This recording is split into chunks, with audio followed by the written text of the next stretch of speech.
Welcome to the new and improved Remo Show. Let's get it, let's go.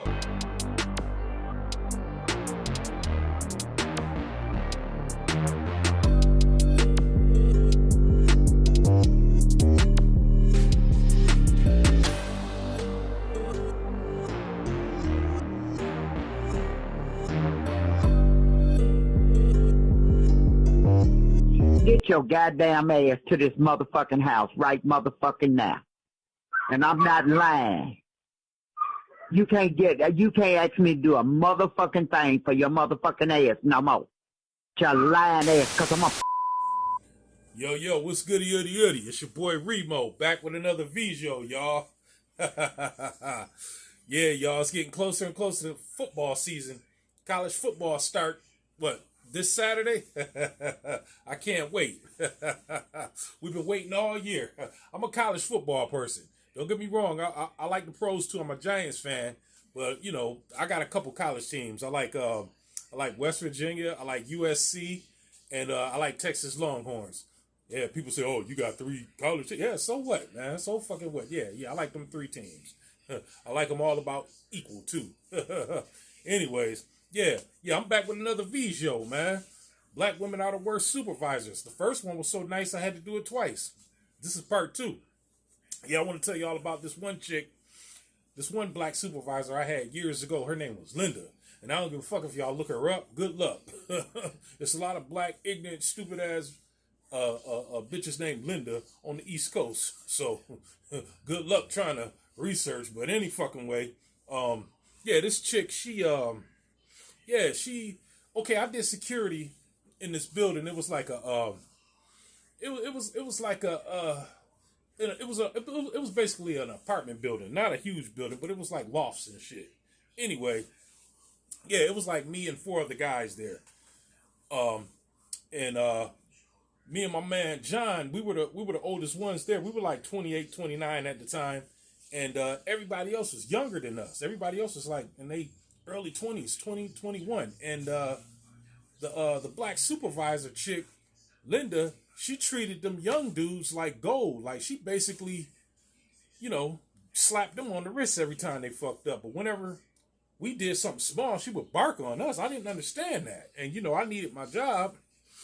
And back then I thought, I was taught to respect everybody. You know what I'm saying? Especially people in leadership roles. But I realized that black women in leadership roles don't respect you, especially when you're a nice guy and you respect them.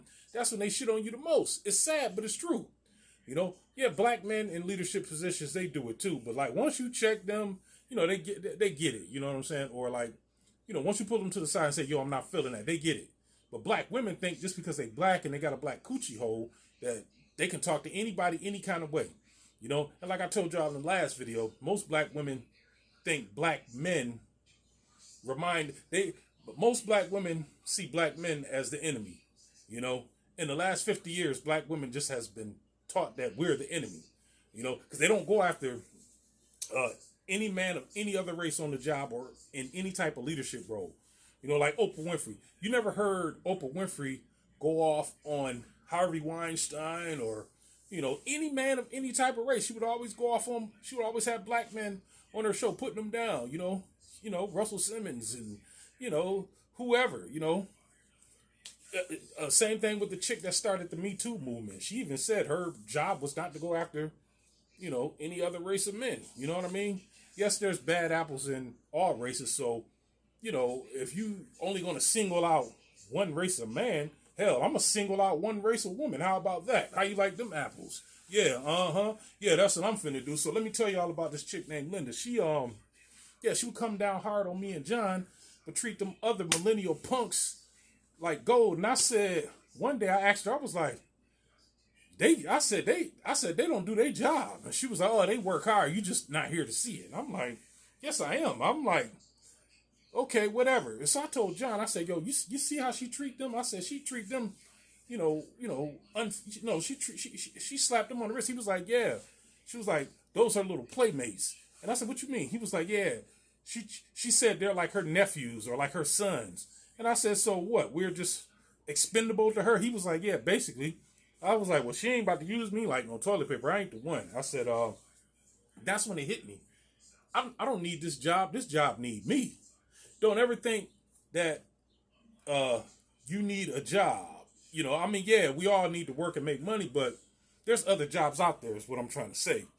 You know, don't just quit a job. Always have something lined up. Don't make these employers feel like you know, they're the end all be all. No, because they're not. And I used to think that, you know, when I was in my 20s. But once I hit 30, shit, I give you 3 strikes. After the 3rd strike, I'm gone. I don't give a fuck how much you pay. I'd rather make less and be less stressed. You know what I mean? So, yeah, she would treat them little punks, you know, like gold. They would come in late. They would come in like in regular clothes with Crocs on and just wouldn't care. You know what I mean? But meanwhile, we had to be in tip-top attire. You know, we had to make sure our shirts was buttoned up to the top. And, you know, we had to make sure we didn't have one wrinkle in our clothes while this bitch would let these other millennials or these other punks do whatever they wanted to do. Why? Because she used to like to play around and joke with them. You know, because they reminded her of her fucking nephews or some bullshit like that. Who knows? I don't know, man. But, yeah, so, you know, she would come in, because I was working overnight. She would come in and just have a fucking attitude and, you know, just be disrespectful for no fucking reason. Like, you could just tell, you know, as soon as she got out the car, I'm looking at her on camera. She got out the car, she'd get out the car, slam the door. I'm like,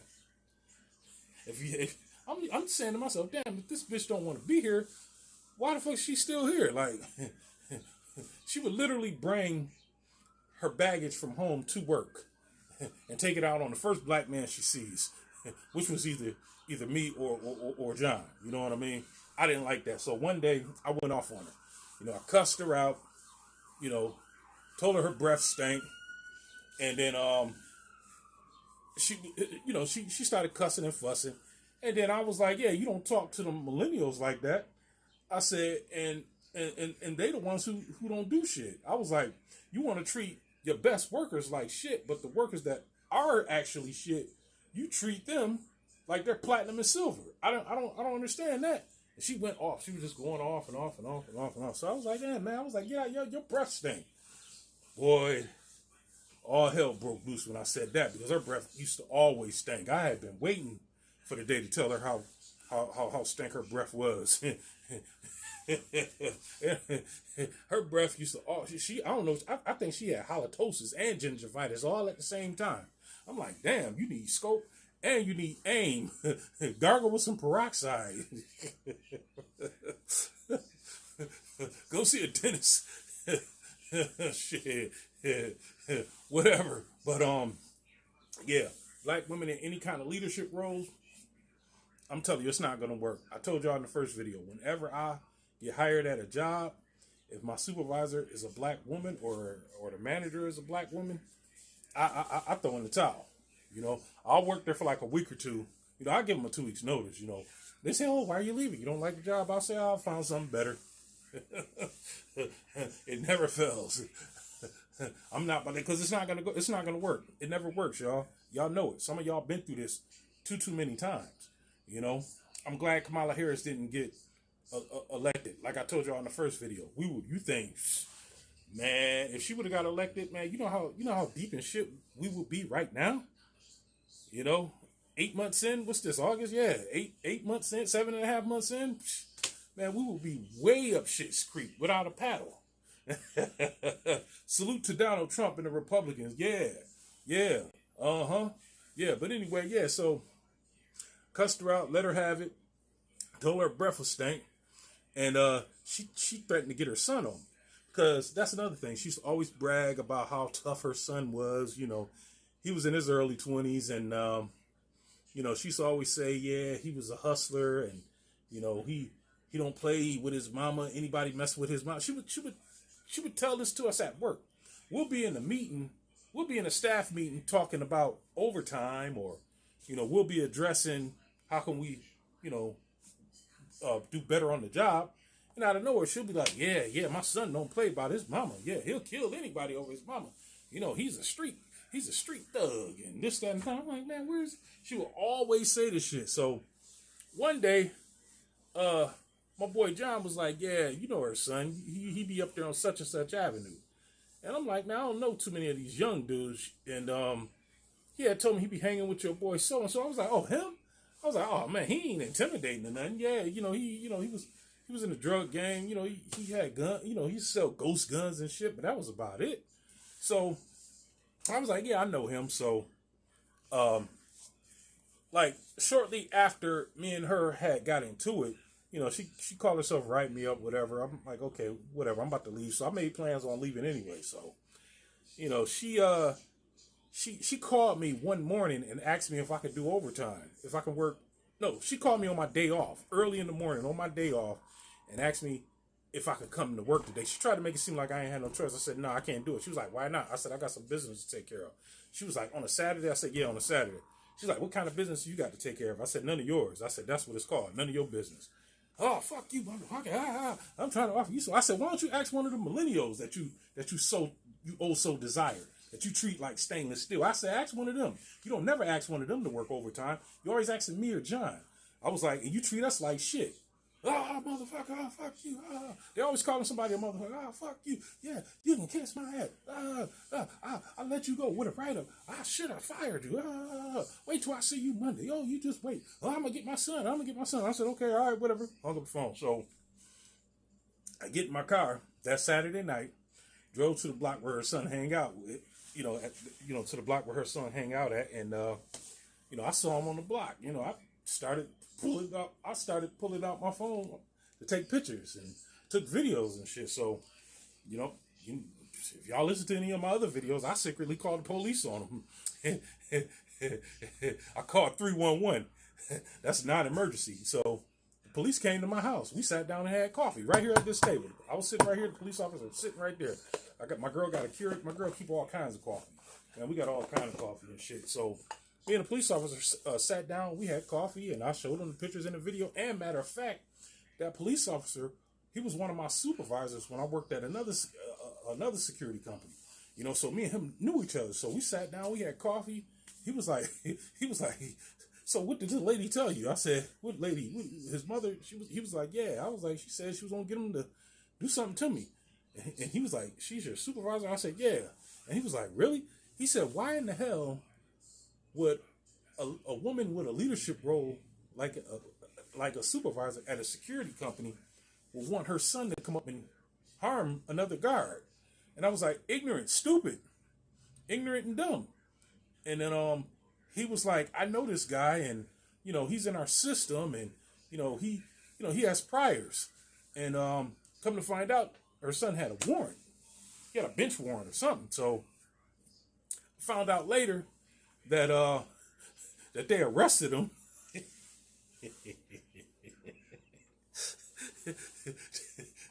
Cause I told him where he be, and I gave the police her address, so they arrested him, and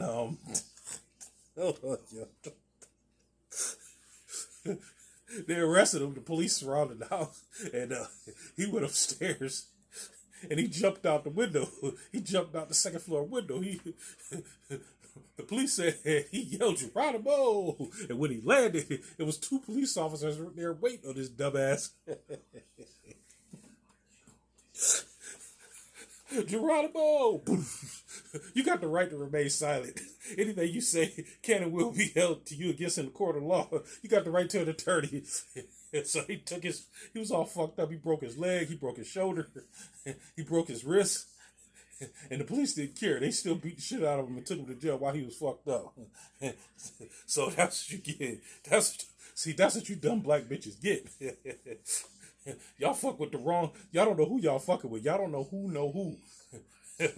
So respect those that respect you. And play your role well. If you're a supervisor, be professional. Be punctual. Don't just talk to anybody any kind of way, because you reap what you sow. Like I said, you don't know who people know. You don't know the things that people would do too. You threaten the wrong person, or you might threaten the right person. In this situation, she threatened the right person. So he went to jail. So it gets worse.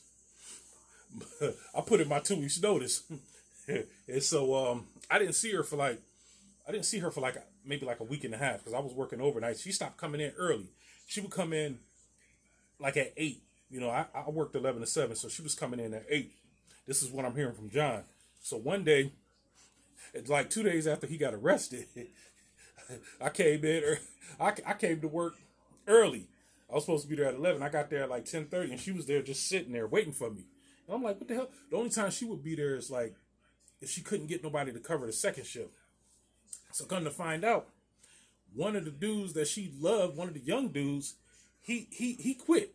You know, he just stopped coming in. You know, he used to always come in smelling like liquor. Ain't no telling what happened. What could have happened to him? He probably got a DWI and went to jail his damn self. I don't know. But she was just sitting there like this, and I said, "Yo, you all right?" She was like, "My baby, my baby." I was like, "What?" She was like, "Oh, they got my baby." She was like, "My baby in the hospital." She didn't know I already knew what happened to her. I said, "Well, what happened?" She was like, "The police beat him up for no reason."